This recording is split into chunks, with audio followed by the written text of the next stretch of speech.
Hello, my fight clubbers. Today I'm gonna present you another build that is for class of monks, and this build is mainly used for protection of your fellow co-players and for supporting them and also buffing them a lot in vaults or battlegrounds.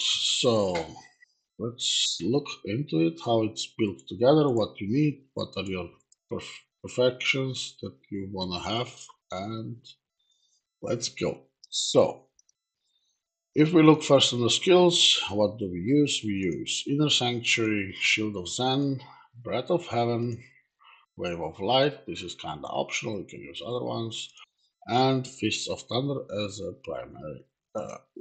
primary skill. So, if we go to the essences, let's look. So on the head, what we have Bell of Sorrow. This is for Inner Sanctuary, which will form a spear that's gradually reduce our movement. And this is actually the headpiece. Then we have Falcon's Drive, which is a range of Inner Sanctuary. Also Calming Burden. This is for Breath of Heaven. Then we have Factional Advantage. It's again of Breath of Heaven. Then we have Shield of Zen, it's Calefaction. Then we have also Wave of Land, this is Bill of Thunder. Thrumming Ferocity, and we have Respite Sight. So these are all the essences that are needed for this build, what we're gonna go for. So let's see what the skills are actually doing and why what you are giving or receiving from this build. So inner sanctuary is basically you protect yourself, reduce damage that you're gonna take in the circle for 50% of it, and also take 10% critical hit damage per second while the circle is up. You can go up to 40 seconds because you give this to you and your allies. So basically, you and your allies, while they are fighting in that circle of inner sanctuary, they're going to be protected and they're going to get a lot of buffs. So then we upgrade this one with inner sanctuary forms a spear that you're going to see. It's going to be big blue spear that actually damages enemies within for 8 seconds with 209k damage.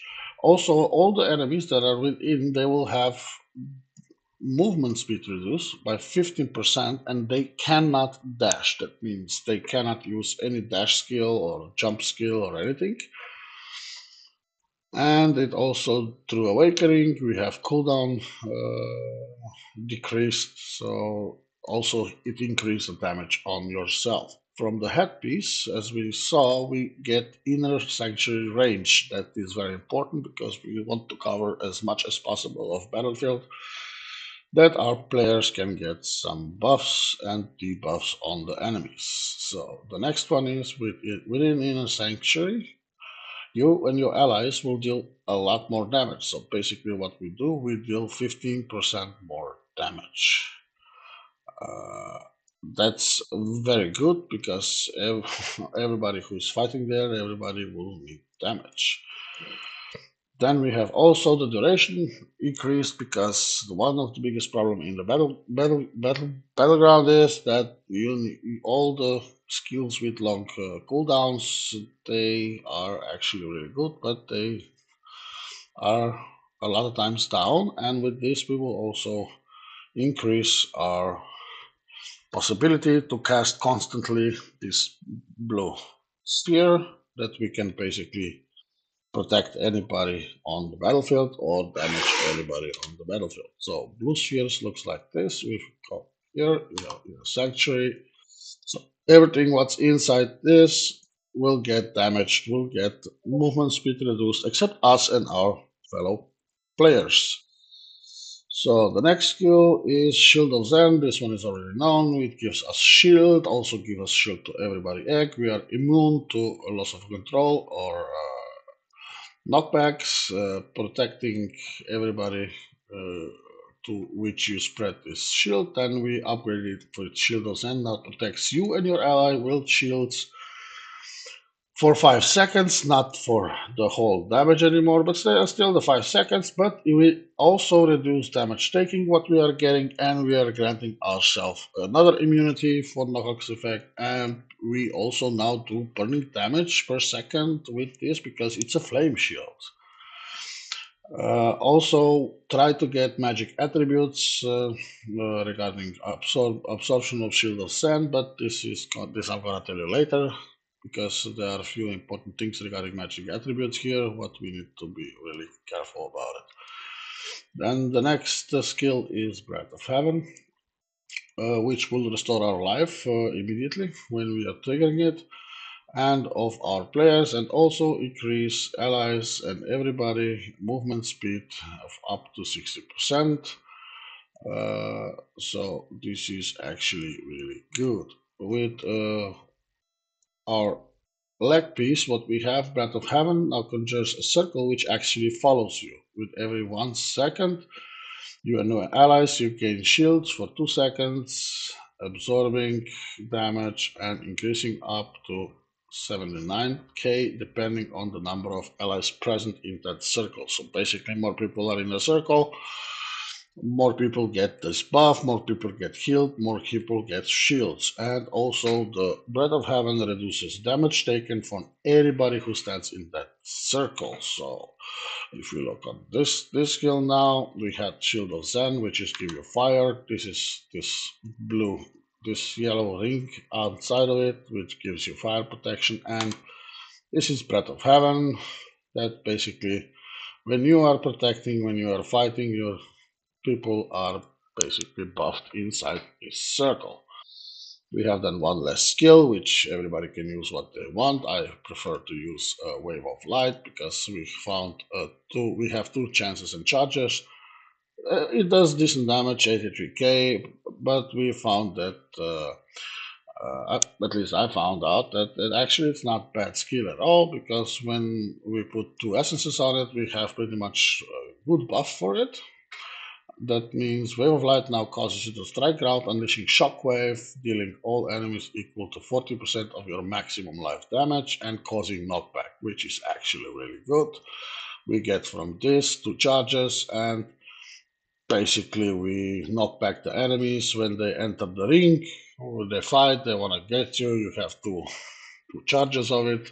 So basically, when they jump on you, you are in the circle, you have this, and then when enough enemies are inside, you just press the bell once and second time, and this triggers the big shockwave and throws them back a little bit. So it gives you a little bit more time to focus on the getting out a little bit that you are not getting crushed. Good. So we got now our essences, our skills, how to use them. It's really easy. I will show you this in one other video. It's really a support build. It's no much high technology behind it and how to play it, but it's very good. Paragon, as always, we go for fatal attacks, cheat that. We can go hold formation because with each party member within yards, you reduce damage taken on you. Also, the uncontrollable is very good because you are immune to causes of local control. Then Grizzled Veteran and to the Victor. This is okay because you get some additional bonuses, so it's not such a problem. We are not defeating much enemies, so this is not needed.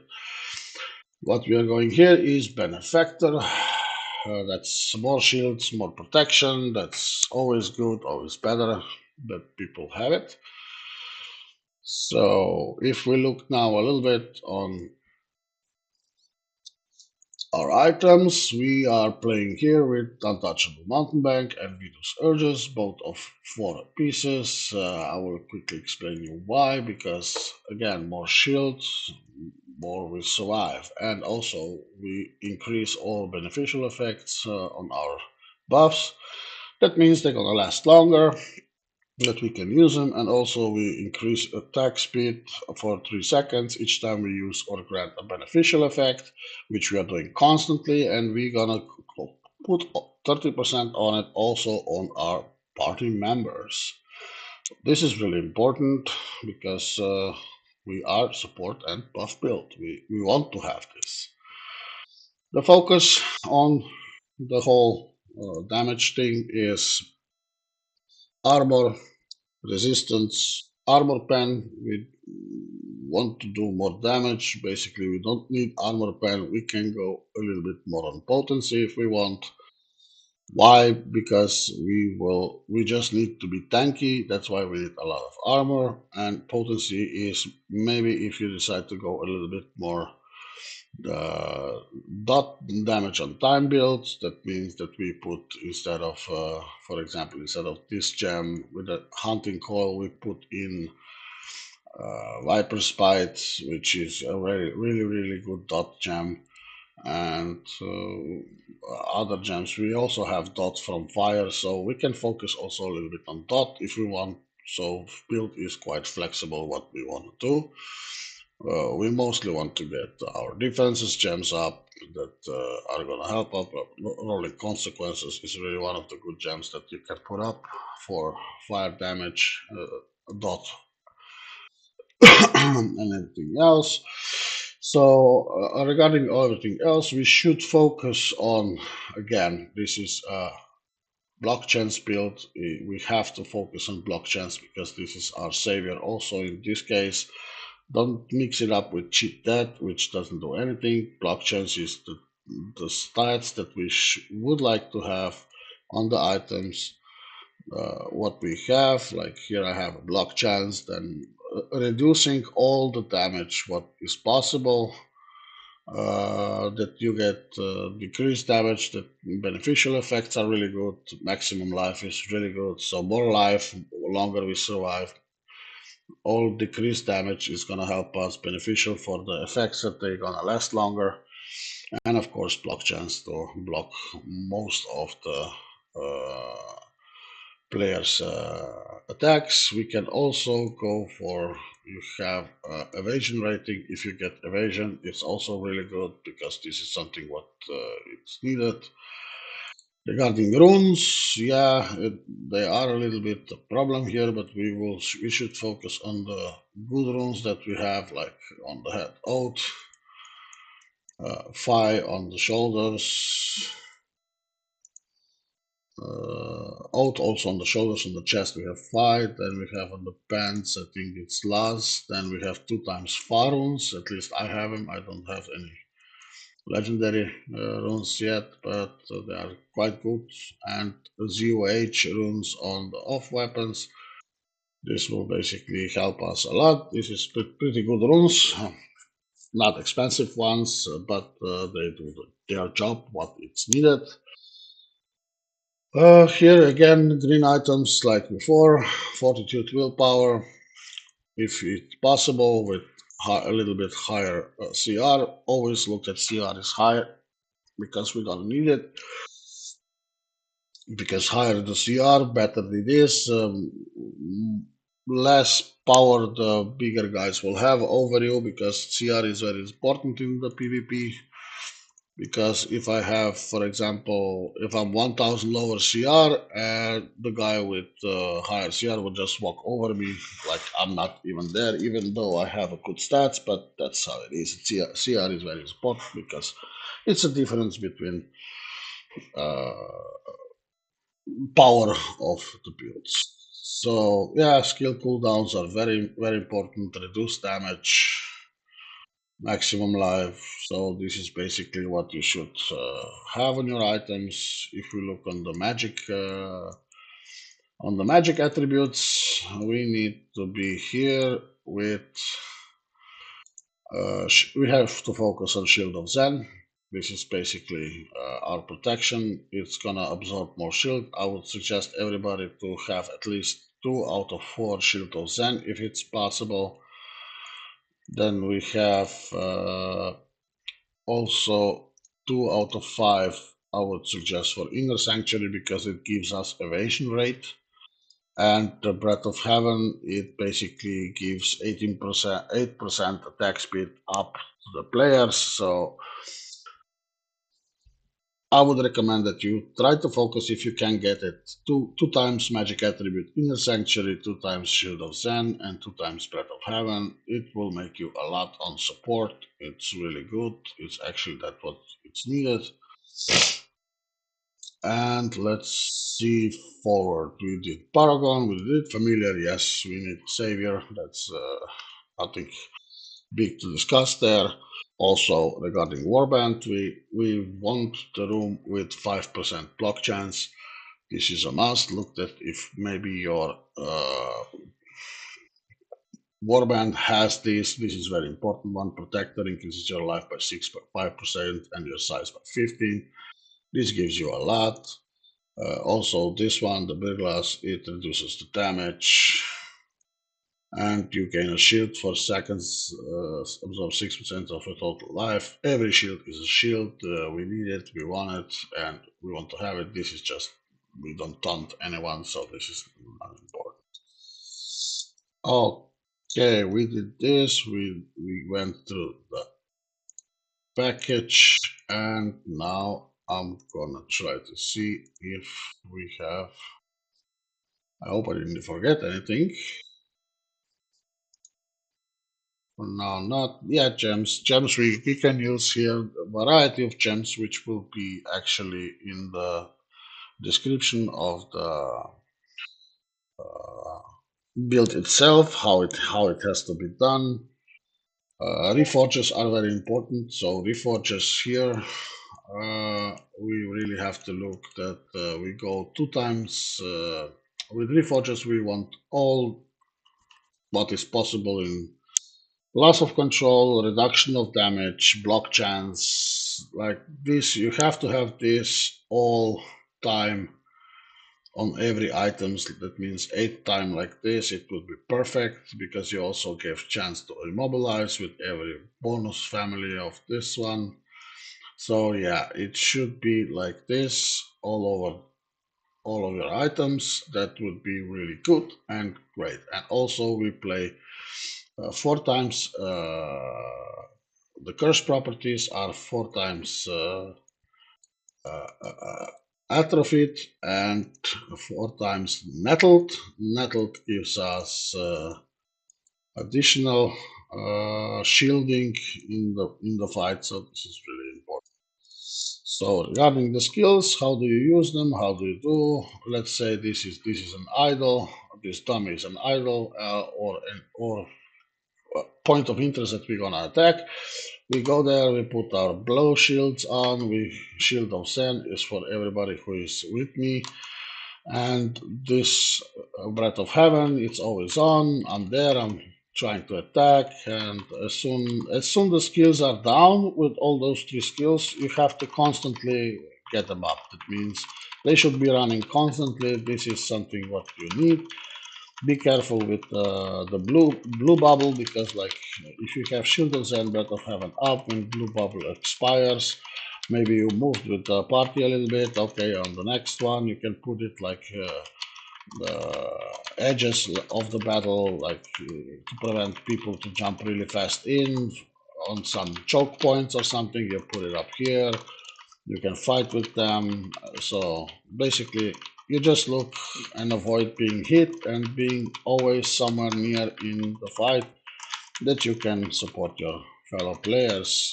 Attack a little bit also, it's no problem. But this is basically the play that is required from you. We always play on defensive stance. We don't change it to the other one because we want to have restore life, and we want to have increased shield effects and healing. So 20% increased shields, it's actually that's what we need. I will show you one battleground fight, how I place the bubbles, how I protect everybody, how I give them shields, and the rest of the description it's gonna be inside, where you can see how and what to do. Okay, thank you for your attention and have a good one. Bye bye.